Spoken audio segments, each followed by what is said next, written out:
येशूच्या नावात सलाम. आज आपण मत्तई याचा 28वा अध्याय आणि 19 आणि 20 वाचणार आहे. हे वचन ह्याच्यासाठी आहे की तुम्हाला कळावं ह्या वचनाचं महत्त्व. ह्याच्यात असं लिहिलेलं आहे, यास्तव तुम्ही जाऊन सर्व राष्ट्राच्या लोकांना शिष्य करा, त्यास पित्या पुत्र व पवित्र आत्म्याच्या नावाने बाप्तिस्मा द्या.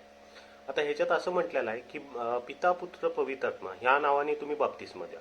बाप्तिस्मा घेणे खूप महत्त्वाचं आहे. बाप्तिस्मा शिवाय तुमच्या जीवनात कार्य हे होण्यासाठी हे मदत करतं. पवित्र आत्मा तुमच्या जीवनात येतो, पवित्र आत्मा तुमच्या जीवनात कार्य करतो, तो तुम्हाला मार्गदर्शन करतो. ज्या काही तुमच्या अडचणी असतील त्याच्यासाठी तो एक वेगळा मार्ग तयार करतो, अडचणीतून तुम्हाला बाहेर काढतो.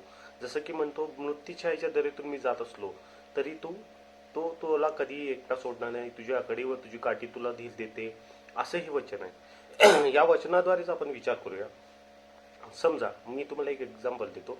जसं की एका गाडीचा पार्ट एका फॅक्टरीत बनतो आणि ती फॅक्टरी त्या कंपनीला देते. समजा होंडाचा पार्ट एक थर्ड पार्टी करते आणि ती थर्ड पार्टी होंडाला देते. होंडा त्याचं पॅकिंग करून आणि त्याला आपला शिक्का मारून ती मार्केटमध्ये विकते. त्याची व्हॅल्यू डबल होते. तसंच लोकांना पण कळताना कळते की हे ओरिजिनल पार्ट आहे. तसंच आपल्या ह्याच्यामध्ये आपल्या बायबलनुसार आपल्यावर एक शिक्का पडला पाहिजे, देवाचा शिक्का. तो आहे बाप्तिस्मा.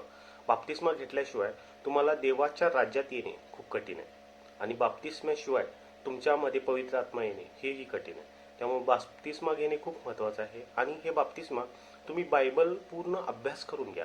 म्हणजे बाप्तिस्म्याचं काय कारण आहे, का बाप्तिस्मा आपण घेतला पाहिजे, का येशू आपल्यासाठी ह्या जगात का आला, काय केलं त्यानं आपल्यासाठी, हे तुम्हाला सगळं कळाल्यानंतर तुम्ही बाप्तिस्मा घ्या आणि बघा तुमच्या जीवनात कार्य होईल.